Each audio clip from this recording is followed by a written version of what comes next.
Hi, I'm Sandy Moore, and welcome to a very special edition of Inside Leesburg. It was on June 21st, Leesburg's very own Elizabeth Fechtel was crowned Miss Florida. Matter of fact, 4 days after her crowning, Elizabeth was here in our Lakefront TV studios for one of her first interviews as Miss Florida. Here's a clip from that interview. So has it really sunk in yet that you are Miss Florida? Partially, for moments. I'd like to say that, I mean, you'll wake up one minute, I'll go and I'll do a TV interview, I'll be on an appearance, and then a few hours later, I'm like, wait, hold on, like, you're Miss Florida, it's okay, you're Miss Florida, and then I feel like a normal person, and then a couple hours later, once again, I'm like, oh, whoop, gotta get your game together. It's hard to believe because a few days ago, I was planning on being a student back at the University of Florida, and now I have this incredible opportunity to travel for an entire year, and it's just hard to grasp that that is my life now. Sadly, this show never aired because 24 hours after our taping, Elizabeth received the shocking call. There had been a scoring error. Elizabeth was no longer Miss Florida, but now first runner-up. We are proud to have our hometown hero back in the studio with us. Elizabeth, thank you so much for joining us. Now, looking back on that tape and reflecting, tell me a little bit about how you feel about this.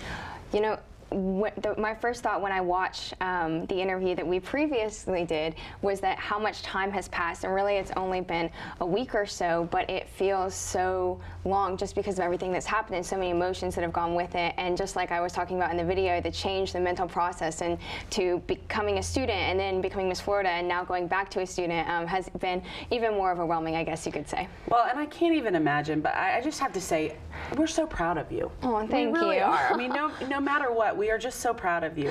Now, can you tell us how did you find out? What did they do to let you know that there was this error?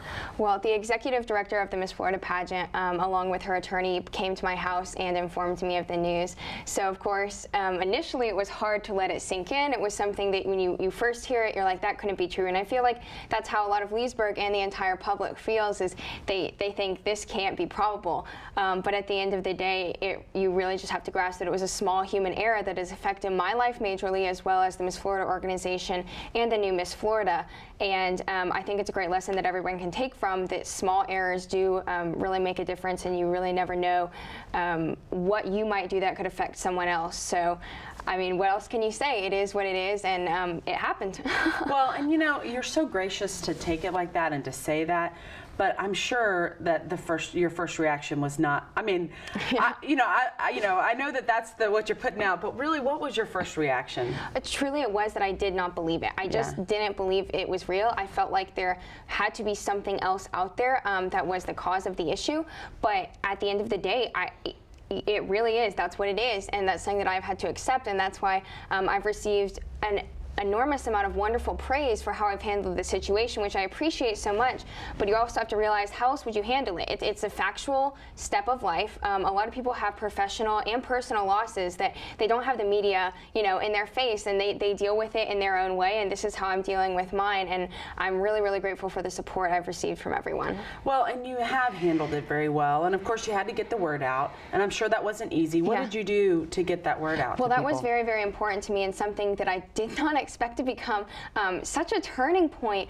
I knew the press release had been released by the Miss Florida organization, and I thought, well, initially I need to let my family and friends know, and there was not enough time to let everyone know at once. So I made a blog post, and I thought, I'm going to start this new blog as initially my response, but also to keep everyone updated and informed, and as what I'm doing as Elizabeth Fechtel, not as Miss Florida, but as a student, just going back and reflecting on the idea that a title doesn't define me, that I still am who I am, and I still plan on doing big things throughout the next year as Miss University of Florida.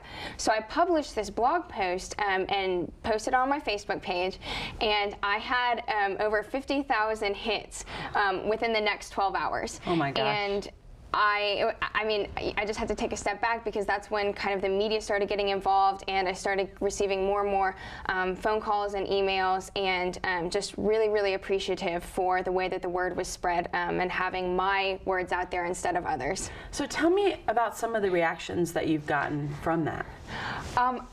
A lot of them have just been praised on handling the situation, I guess you could say, from a godly manner and from an adult manner, in the sense that it is something that I am just shocked over. It's something that I had to react to, but I am so appreciative to have heard from so many people, whether it's someone I've never met before that sends me an email, or it's someone that I'm very close to that gives me a phone call. Every bit has been very, very encouraging, and it hasn't given me much time to think about the negative side of it. I've really just been able to focus on the positive because of that. Well, and I think it's so great that you have taken such a high road, and you have definitely handled this with such grace and elegance. And I'm going to tell you that was not my reaction. I mean, I was just so upset. I was so mad, and I was like, how in the world could this happen? And I know so many people felt that.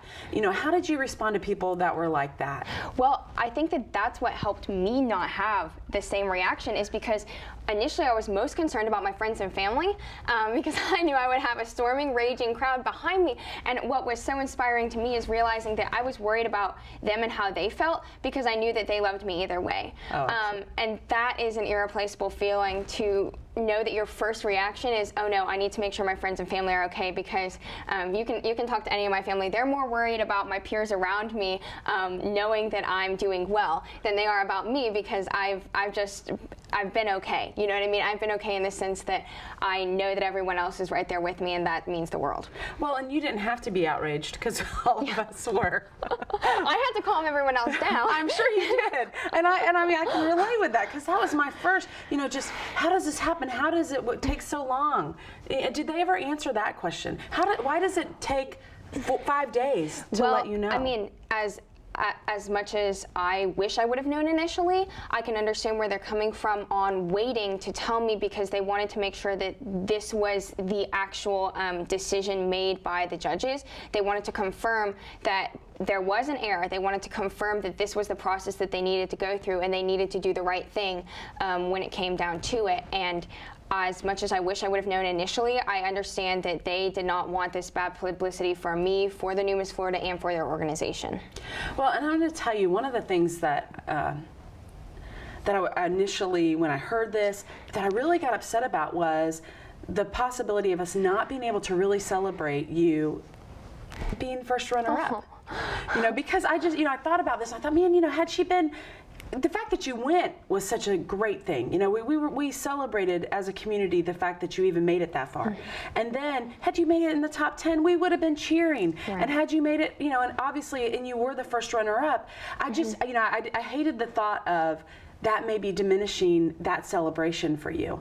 How do you feel for, going forward? Will you allow people to celebrate with you for that? First of all, I appreciate that so much. And that's something that I've recently begun to digest is, I would have been elated to be first runner-up. I still am elated to be first runner-up. The process, like I had mentioned in that first clip, the process of mentally transferring and then coming back, that's what's been difficult. I'm not disappointed to be first runner-up. I had also said in that interview that now won't be aired that I loved the 50 contestants that I competed with. I feel like I learned a lot from them, and to have been able to place that high is excellent to me. I'm so grateful for the scholarship I'm getting. There are still great things there, and I'm glad that the focus has turned from the fact that I didn't win to what I'm doing now. And that's really good. And when we come back in just a minute, we're going to talk a little bit more about what Elizabeth is doing now and what's happening.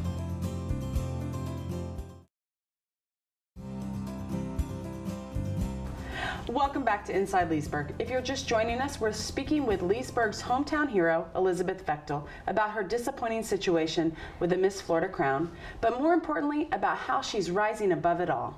So now, you've mentioned recently in an interview that the crowning moment was something that you'll never forget, and something that that Victoria Cohen now will never actually get to experience. Tell us a little bit about your feelings on that. Well, first of all, I do wish that she had that moment to soak in, just because, she did win, and this is her year, and I know that when she comes back and she crowns another girl, that will be something on her mind. And as much as that saddens me that she didn't have that joy and that spotlight, at the same time, I think that it brings a very good point that the year as Miss Florida, the work that you do, the service you do, the effort that you put into the organization, in the end is what is worth much more than the crowning moment. And I know that Victoria understands too that the crown is a symbol. It's a symbol for all that you get to do, but it's not the highlight. So I am excited that she does have that year to fulfill, to put her best effort into, and I'm excited to see where she goes from that, because that will really speak of her as a Miss Florida. Now, has she reached out to you, or have you all spoken at all since this happened? Yes, we did. We have spoken right after I found out the news, and throughout the pageant we were very close friends, and we actually sat next to each other in the dressing room. So it's nice for me to know that it is someone who I trust and who I am friends with. You worked really hard with the pageants, and this is more than a beauty pageant to you. Tell me a little bit about what this really means for you. Well, this is actually another reason that I can find a positive through this, is to spread the message that it really is more than that crowning moment. It's more than the sash, it's more than the title. I now have the opportunity to share what the organization has done for me as a person without that crown on my head, because I think the focus can be taken so many times to, what you look like in a picture or how you present yourself on stage. But in reality, the job of Miss Florida and the job of any title holder, my job as Miss University of Florida, is being a communicator to the community and advocating for the specific causes that are most needed in our community. I'm thrilled that I get to go on and continue my platform. I'm thrilled that I continue my education at the University of Florida. That's why this organization exists. The Miss America organization is the largest scholarship provider for women in the world. And people don't believe me when I tell them that, but it's true. Go online, look it up. It really is the largest scholarship provider, and that's what I think should be the focus of all of this, is not that I don't have the crown anymore, but what I'm doing as the first runner-up, as someone who has excelled in the program, where is that success taking me, even though I don't have the technical title. Right. Now, tell us a little bit about your platform. Okay, my platform is really just preparing America's future workforce for their futures. So giving them the skills that they need, that they can learn beyond the classroom. I think that teachers these days are overburdened with the basics of education. It's hard enough to teach that to students and get them to fully grasp it, much less giving them the skills that they need to dare take that into adulthood, whether it be college or into a job. Work readiness, entrepreneurship, financial literacy is a big one. Learning how to manage your debt, learning how to manage the finances that you currently have is something big for really K through 12 students, to start them early. So working with Junior Achievement and my local community in Gainesville is how I'm beginning to promote that platform. Would you ever consider running again for Miss Florida? At this point, no, I would not. And that's something that is hard to really, think about. And it's hard to think about competing again, because I really have moved past it. And even like talking in this interview, it makes me realize that I'm just on a different path now. Maybe not a better one. Maybe, we don't know what kind of a path it is, but I think that God has a plan and a purpose in everything. And my plan is going the other direction. So is there any advice or any takeaway message that you have from this experience that you've learned that you could, instill, maybe even use toward your platform? Well, something that I've learned personally is I will face trials like this in my personal life, but the media will not be there. Kind of like I mentioned earlier in a question, I think that people can take from this that how you respond to things really does matter in your own life. I wonder sometimes if I had not had the pressure of uplifting my friends and family and responding to the media so quickly, how I would have handled it. It makes me wonder, maybe I would have taken it worse than I did. And I'm receiving all of this wonderful praise, and like I said, I appreciate it. I have so much gratitude for the community, but I think it shines a light on how you handle situations, whether you're by yourself or whether you do have the camera in front of you. And it can be really, really helpful to take it from a positive angle initially. And where do you draw that strength from? Because, and I know you've made mention a little bit in here, but I want you to really tell us a little bit more. Where does that come from to be able to handle this the way you have? I think it's my confidence in the Lord and my firm foundation in my faith. I don't feel like I would ever waver too much to one path or the other, because I feel like that's the initial line in my life. And if I stem from that line, where else am I going to go? I can't fall too far off the ship, I guess you could say. Very good. When we come back, from pageant problems to promises of keeping our platform alive, more with Elizabeth Fechtel.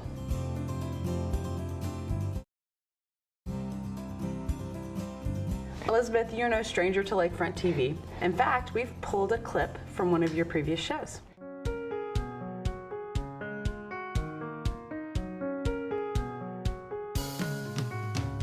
Young people are doing amazing things in our community. I'm Elizabeth Fechtel, and these are the stories of our real hometown heroes.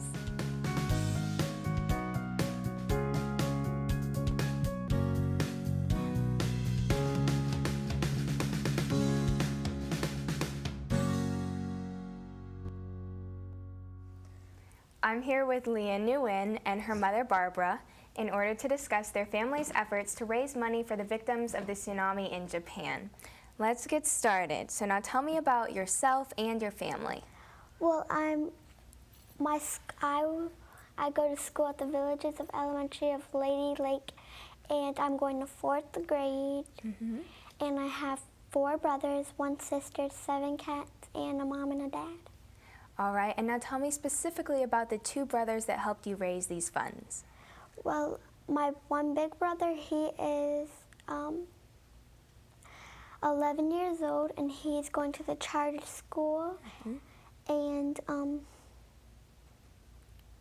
Ty's a year younger than you. and my little brother Ty is 1 year younger than me. How did the 3 of you come up with the idea to raise funds for them? Well, my dad's always watching the news, and he never let us watch TV at nighttime, so we were feeling really bad for those people because we have so much and they don't have so much because of that tsunami and that hurricane over at Japan. And it was like the tsunami was hit, and there was like people like, you know, like being swept away. They were like on top of their roofs and stuff like that, and you felt really bad.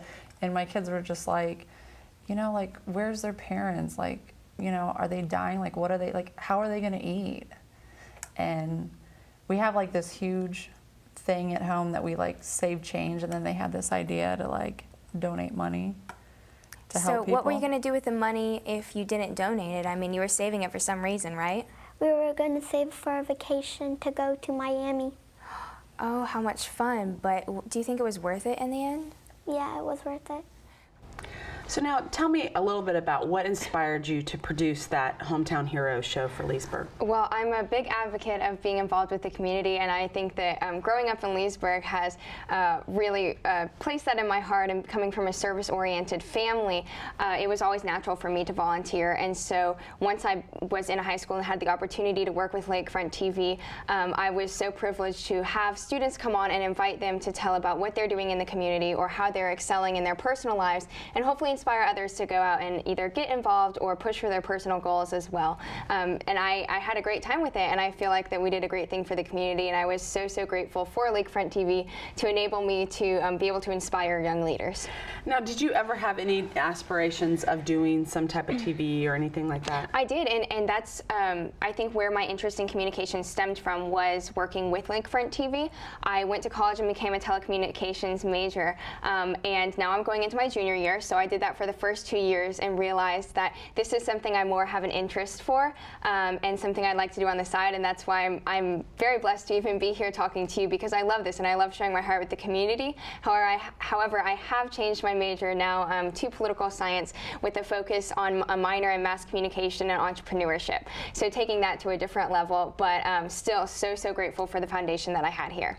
So tell us now, moving forward, what's next for you, right now, down the line? What kind of aspirations do you have for your future? Well, that goes right back to the last question. I was always a very goal-oriented person, especially growing up, and I always thought I knew what I wanted to do. So I think that God has set me on a special path now where I maybe don't have an exact dream job, but I know what I'm interested in. I found a lot of new interests in college, and I'm specifically working with entrepreneurship and the idea of giving back, perhaps something in social entrepreneurship and owning a small business, maybe even here in Leesburg, that can contribute back to the local community. So that's a good thing for me, is to be open-minded. Where my future goes, I don't know exactly, but I will continue to pursue what I'm doing right now at UF and take what I learned from the Miss Florida experience as well as my experience as a student and combine those together, hopefully for a successful next few years. Well, if I get any vote, I'm going to vote that you come back here in Leesburg. I'd love to. Yes, well, we need our good people and our great leaders to be back here, but you have been an inspiration, and I mean this with all sincerity, to so many, handling this from the moment that we thought that you won to the way that you handled not, finding out that this was not the path that you had right now. You're such an inspiration, and I just know that you're going to take this and it's going to turn into something so great. Well, thank you so much. It means the world. Well, I appreciate you being here with us today. I've just really enjoyed chatting with you. Thank you, Sandy. We hope you enjoyed this edition of Inside Leesburg. Be sure to follow Lakefront TV on Facebook and Twitter. Until next time, go out and explore our hometown. See you next time.